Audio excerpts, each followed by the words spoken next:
Hello guys, je vous souhaite la bienvenue dans mon tout premier podcast et dans mon tout premier épisode. Et j'ai pas trouvé meilleur sujet comme premier épisode que de vous parler du perfectionnisme et de vous dire don't trust le perfectionnisme. Tu sais, on a tous fait ça, on a fait nos études ou on était étudiant, on voulait notre premier job et tout pour faire un peu de sous. Et on a fait des entretiens d'embauche. Et il y a des jobs qu'on voulait vraiment, d'autres pas vraiment. Mais on savait que peu importe le job, l'employeur allait nous poser la fatidique question de « Peux-tu me nommer une qualité et un défaut ?» Et cette question, c'est l'enfer, cette question. On le sait tous. Et pourtant, on se met une pression pour trouver un défaut, comme si on n'en avait pas. Alors qu'on en a 8000 des défauts, on en a plein. Mais s'avouer nos défauts à soi, c'est une chose. Les avouer aux autres et un employeur, c'est une autre chose. Et donc, qu'est-ce qu'on dit ? Mon défaut ? Je crois que je suis trop perfectionniste. Et tu sais, on dit ça comme si c'était pas vraiment un défaut, quoi. C'est le défaut par excellence. Donc c'est excellent. Donc, serait-on pas parfait finalement ? Et je trouve ça fou parce que c'est vraiment un défaut. Moi, j'ai compris que c'était vraiment un défaut et que c'était pas cool d'être perfectionniste. Bon, évidemment, vous allez me dire, ouais, mais il y a des niveaux et tout, c'est pas bien de s'en battre complètement les steaks. Ok. Mais moi, j'ai envie de déconstruire ce que j'appelle le perfectionnisme toxique. En tout cas, mon perfectionnisme toxique. Et ouais, on dit que tout est toxique aujourd'hui, donc je crée mon propre concept. C'est pas les couples toxiques ou les mecs toxiques ou les patrons toxiques, c'est le perfectionnisme toxique. Et je suis la première malade. Et donc, à travers cet épisode, je vais te démontrer à quel point je suis toxique. Moi-même. Comment le perfectionnisme, tout d'abord, m'a empêché pendant tellement longtemps de sortir ce podcast, de faire ce que j'avais vraiment envie de faire. Pourquoi ? Parce que dans ma tête, le podcast que je rêvais de faire, c'était un podcast avec du budget, quoi. C'est-à-dire canapé en velours, vidéo super bonne qualité, des montages de malades. Je rêvais d'interviewer des gens inspirants, inspirés, parce que je suis curieuse de leur poser 1 milliard de questions. Et puis je me suis dit, mais si j'attends de faire ce podcast-là, ça fait 3 ans que j'attends, je vais jamais le faire parce que je suis qui en fait ? Personne, je connais personne à inviter, interviewer dans ce podcast. J'ai pas de caméra en fait. J'ai même pas de micro. Je sais pas monter des vidéos. Et donc la première étape, ça a été de faire la paix avec ça et de me dire ok. Le premier podcast que je vais sortir, ça sera pas celui dont j'ai rêvé. Je l'ai surnommé le podcast du ghetto, c'est-à-dire celui qui sera fait avec les moyens du bord, a.k.a. mon iPhone 10. Et je me suis dit que l'important c'était d'être dans l'action, quoi. C'était de me lancer. Il y a une phrase que j'aime beaucoup qui dit « 1 est plus grand que 0 ». Et du coup, même la toute petite des actions, la plus imparfaite, ça reste mieux que rien. Et c'était là-dedans que j'étais stuck. J'étais dans le vide, dans le néant, wellou quoi. Et je préférais sortir wellou que de sortir un truc qui n'était pas à la hauteur de mes attentes. T'as capté le vice du truc. Mais le vice, il va encore plus loin parce que plus je faisais rien et c'était le néant, plus je me sentais en échec. Et donc plus je perdais confiance et plus je m'en voulais. Et plus je me disais, en fait, c'est peut-être pas pour toi et t'y arriveras pas. Mais bon, c'est là où j'ai compris le vrai sens de la phrase le mieux est l'ennemi du bien. Je crois que c'est Voltaire qui a dit ça. Et il avait raison, le pélo. Parce que, à vouloir trop bien faire, en fait, on fait pas. Et en fait, mon perfectionnisme, il est toxique. Pourquoi ? Parce que la plupart du temps, mes attentes, elles sont beaucoup trop élevées par rapport à la réalité. Il n'y a pas de corrélation, en fait. Mais des fois, je suis vraiment dans le déni absolu de la réalité, quoi. Et la réalité, c'est quoi ? La réalité, c'est les moyens que j'ai, les compétences que j'ai, l'argent que j'ai, l'espace mental que j'ai pour lancer un projet, parce que peut-être que je dors mal ces temps-ci, peut-être que je sors d'un burn-out, peut-être que je suis pas dans mon meilleur mood, peut-être que j'ai pas les thunes, peut-être que plein de choses en fait. Mais en fait, cette réalité-là, moi, la real life, j'étais en mode, non, j'ai pas d'excuse. Si je lance un truc, il faut que ça soit parfait. Sauf que c'est peut-être ça le problème. C'est que mon objectif, il était complètement décorrélé de la real life. Et la toxicité plus là-dedans, c'est que je préférais me dire que j'étais pas assez compétente plutôt que de m'avouer que c'est mon objectif qui était trop élevé. Et c'est simple, parce que au final, si on baissait cet objectif, si on se disait en fait, aujourd'hui, j'ai pas beaucoup de compétences, donc si j'arrive à faire une petite chose, ça sera pas mal. Et cette petite chose que je vais faire, va me donner confiance pour en faire une plus grande et mieux, tu vois. Un peu genre comme la première fois que tu pâtisses.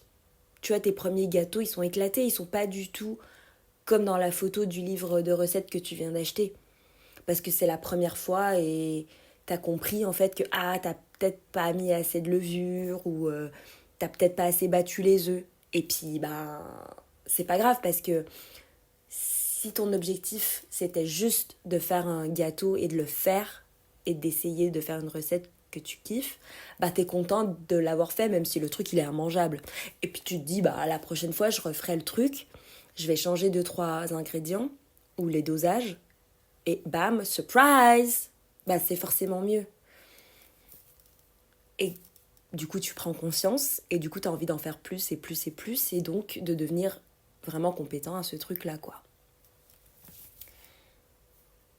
Et j'ai une étude intéressante à ce sujet, C'est le dilemme de Goldman.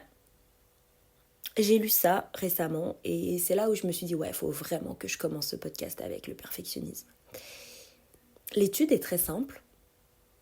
Ça date de 2012 ou 2013.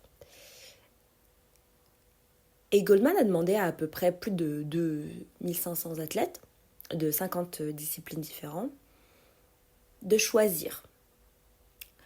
Le dilemme étant, soit ils prennent un médoc qui leur garantit la médaille d'or dans leur discipline, mais à coup sûr, ils décèdent dans les 5 ans de la prise de ce médoc, soit YOLO, c'est-à-dire que ils font leur épreuve comme ils la feraient normalement. Et c'est choquant les gars.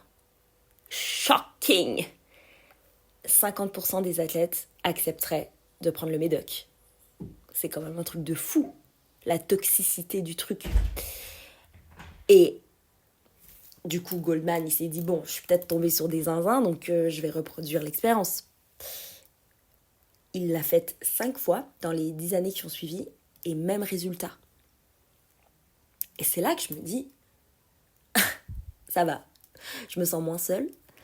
On est tous complètement malades, en fait. On est fous, on est zinzin.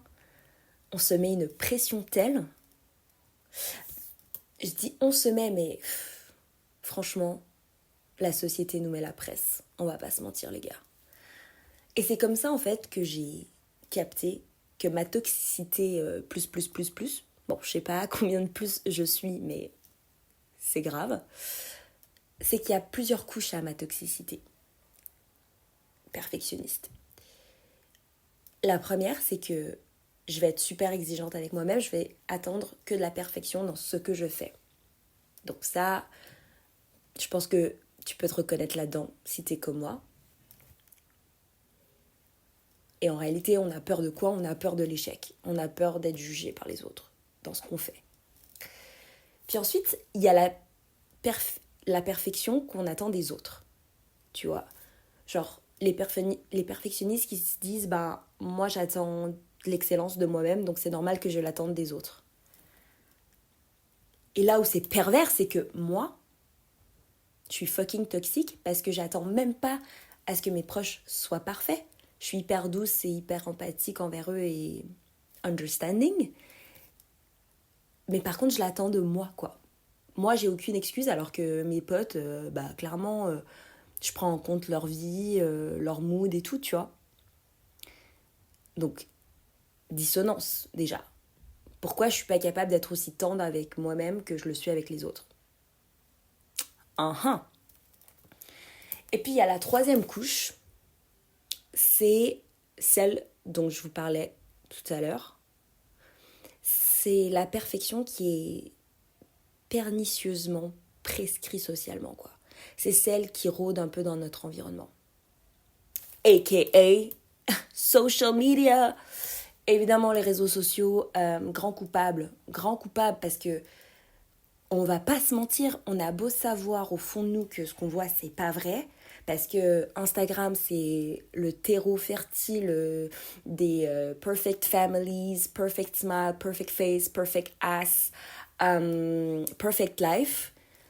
Alors qu'on sait très bien, en fait, que c'est mis en scène et que personne n'a envie de montrer ses failles, ses défauts, ses imperfections sur les réseaux. Et en vrai, je vais pas te mentir, moi, la première, j'ai trop du mal à me dire, bah en fait, fuck, je montre les choses comme elles sont et j'ai pas peur des conséquences, quoi, du jugement des autres. C'est pas vrai, je suis terrifiée. Et on a beau savoir que tout est mis en scène, pour une raison, je pense, de biais cognitif, on n'arrive pas à être imparfait parce que quelque part, au fond, nous, on croit, quoi, que cette perfection existe. Et c'est là que je me dis, ben, comment est-ce qu'on peut faire, en fait, pour s'en sortir ? Parce que, au final, ça ne fait que nous distancier. La perfection, elle met de la distance entre les gens. Alors que l'imperfection, elle rassemble, elle rapproche, parce que elle est humaine, l'imperfection. Et c'est pour ça que je me dis, en fait, c'est pas plus mal que mon podcast du ghetto soit pas celui que je voulais être de base. Parce que je me dis, comme ça au moins, il évoluera avec vous, avec la commu qui a bien voulu me suivre et on le fera ensemble en fait. Ça sera une aventure, un voyage qu'on va parcourir ensemble. On verra les progrès qu'on aura fait, j'aurai écouté vos retours, j'aurai modifié le truc au fur et à mesure et en fait, ben, au lieu d'être un produit fini, presque mis en scène, ça sera un vrai process. Et ça va nous permettre, je pense, de mieux se connaître. Et d'être real. Et peut-être d'inspirer les gens à commencer là où ils sont, en fait. Avec ce qu'ils ont. Et ce qu'ils sont.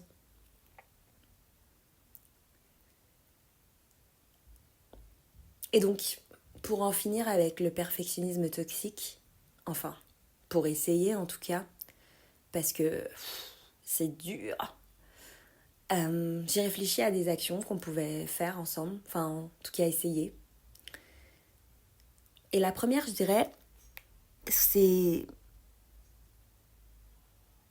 de garder des moments de contemplation. Des moments juste d'observation où on ne cherche pas à être productif, où on ne cherche pas à en faire toujours plus.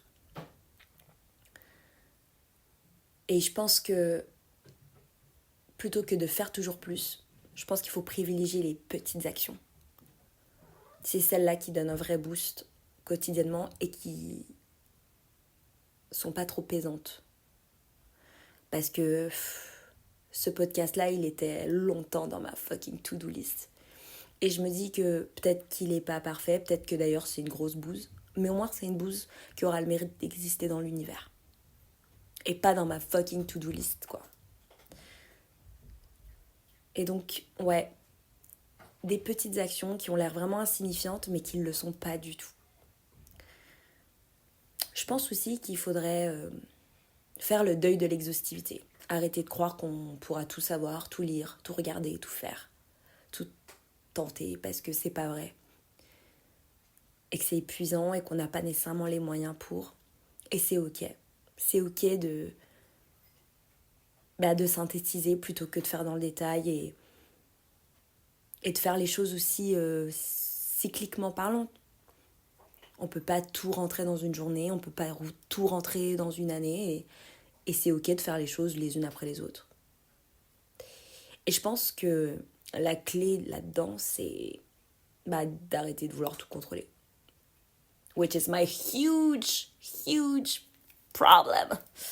Bah ouais, parce que j'ai trop peur d'échouer, t'as capté. Mais bon, ça, la peur de l'échec, ça fera l'objet d'un podcast, d'un épisode de mon podcast, parce qu'il y a trop de choses à dire là-dessus.